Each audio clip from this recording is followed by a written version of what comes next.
Գյորջյան Կասկադ 60 ամիս փուլային վճարում բազմաթիվ առավելություններ։ Նախարար շնորհակալություն զեկույցի համար եւ նախարարության եւ ոստիկանության տարբեր բաժանմունքներ փրկարար ծառայության այո բազմաթիվ լավ աշխատանքներ են կատարել, որի համար ձեզ շնորհակալություն ենք հայտնում նախարարության ամբողջովին։ Քանի որ հաշվետվության մասին է խոսքը, մենք մեր խնդիրների մասին հիմա պետք է բարձրաձայնենք եւ դրանցից մեկը ձեր զեկույցում ես լսեցի դրա մասին, բայց հանրային տպավորություն կա, որ հատկապես մանր գողությունների տարածում կա եւ կարծես դրա դեմ պայքարը ինչ-որ մեթոդական սխալ ունի, տպավորություն այդպեսին կարող է դա մասնագիտական չի հետեւաբար որովհետեւ շատերը բողոքվում են, որ այս հայլիները տարան, այս տարան, այն տարան, բայց ոչ մի անգամ չենք լսում, որ գտան, բերեցին գտան, բերեցին, հանձնեցին, միգուցե կան նման դեպքեր, բայց հանրությանը հայտնի չի, եւ հանրության մոտ կա տպավորություն, այս վերջում ասենք, ես հարևանն եմ, ասում եմ, բան Վագեցյան, կարող ինչ-որ մարդկանց հետ համագործակցում են նախաբանի ոստիկանության մեջ, որ չեն կարողանում բացահայտել։ Պարզ հանրային խոսակցություն է, իհարկե, որևէ մեկը չի պնդում դրա մասին, բայց քանի որ այդ բացահայտումները շատ դժվար են եւ քիչ են, նման տպավորություն ունեն։ Խնդրեմ այս մասին խոսել եւ մեր ամենամեծ ողբերգությունը այս խաղամոլության դեմ մենք որևէ գործողություն ի վիճակի ենք, շատ բարդ է դա, գիտեմ, ինքը շատ խորքային խնդիրներ կան, բայց ամեն դեպքում նախարարության որոշակի քայլեր, հատկապես եսի նկատի ունեմ դպրոցներում դրա հետ բացատրական աշխատանք, այս ուղղությամբ, որովհետև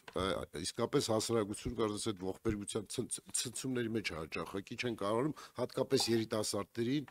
կարողանանք հեռու պահել այս ախտից։ Սրա մասին կխնդրեի ձեր կարծիքը ասեք։ Շնորհակալություն պարոն Բագրատյան կարևոր հարցադրումների համար, իրականում ես էլ խոսքս կառուցեցի այն տրամաբանությամբ, որ թե դրականը ներկայացվի եւ թե նաեւ մտահոգիչ կոմպոնենտները, որովհետեւ իրականում խնդիրներ ունենք եւ պիտի լուծենք այդ խնդիրները։ Ինչ վերաբերում է տրանսպորտային միջոցներից կատարված գողություններին, տեսեք, ես նաև խոսքի սկզբում էլ ներկայացրեցի, որ երբ որ մենք նկատում ենք որոշակի ամսվա կտրվածքով դեպքերի հաճախականություն, այսինքն պայմանականորեն հոկտեմբեր ամսվա կտրվածքով, եթե յուրաքանչյուր օր կամ յուրաքանչյուր շաբաթ տեղի ունենում նմանատիպ դեպք, մեզ մոտ հանրային տիրույթում սկսում է անընդհատ խոսվել, անդադ քննարկել այդ հարցը եւ իներցիայով մենք այն ընկալումն ենք ձևավորում, որ այ Հայաստանի Հանրապետությունում տրանսպորտային միջոցներից կատարված գողությունները էական աճ ունեն, յուրաքանչյուրի տրանսպորտային միջոցից կատարվում է գողություն, Տիկին Խամոյանի մասով եւս համապատասխան հրապարակում կար, Տիկին Խամոյանը նշեց, որ ինքը չի վստահում ոստիկանությանը, չնայած որ մենք հայտնաբերեցինք առանց դիմումի եւ հանցագործությունը բացահայտվեց, սիրելի գործընկերներ, ուզում եմ ասել, որ հիմնականում, երբ որ անընդհատ նեգատիվ ֆոնով քննարկվում է թեման, պարոն Բագրատյան, տպավորություն է ձևավորում այդպիսի, բայց մենք պարբերաբար ոստիկանության կայքեջով տալիս ենք նաև բացահայտումներ։ Ուղղակի հասկանում եք, որ առաջնային էֆեկտով տրված ինֆորմացիան շատ ավելի լավ է քննարկվում, քան երբ որ կա դրա բացահայտումը։ Այստեղ իրականում խնդիր ունենք, որովհետև եթե տեսնենք բացահայտումների կտորը, կնկատենք, որ մենք մեթոդաբանական փոփոխություն ենք արել եւ ինչպես բնակարանային գողությունների դեպքում հիմա շեշտը դրել ենք խմբերի բացահայտմանը, որովհետև տեսնում ենք, որ կա պրոֆեսիոնալ խումբ, որը ոչ միայն Երևանում, այլ նաև Կոտայքում, Արարատում, Արմավիրում իրականացնում են այս գողության դեպքերը եւ մի խմբի բացահայտումը թույլ է տալիս մեզ հետագայում համանման այլ դեպքերը նախ կրճատել եւ երկրորդ արդեն իսկ իրականացված դեպքերի մասով բացահայտման տոկոս ապահովել։ Այս պայծրության բացահայտման ցուցանիշը շուրջ 30% է կազմում տրանսպորտային միջոցներից կատարված գողության, որը ես գնահատում եմ դեռևս ոչ բավարար, այս մասով ունենք աշխատանք տանելու, բայց 16 խումբ բացահայտված եւ նաեւ շորթում կատարող 4 խմբի բացահայտումը այս մասով կարծում եմ պատկերում էական փոփոխություն կբերի։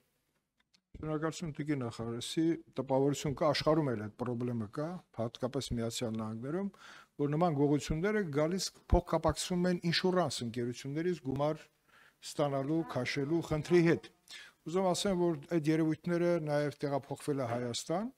Ես պատական չասեցի, որ միայն հայլիները չի, որ տանում են։ Հիմա սկսել են արդեն ամբողջական մեքենաների մասերը տանել, ընդ որում նոր։ Եվ շատ հնարավոր է, որ կասկո արած, անձնավորությունը մտնի այդպիսի խնդիրների մեջ խարդախության եւ խարդախության երևույթների մասին իհարկե մենք անդրադարձ կունենանք, գուցե գտնենք օրենսդրական նաեւ լուծումներ ավելի խստացնելու այդ երևույթները, որտեղ խարդախությունը դարձել է բիզնեսի միշտ եղել է, բայց հիմա ավելի այնպես զարգացում է ստացել։ Այս մասերը խնդրում եմ հաշվի առեք։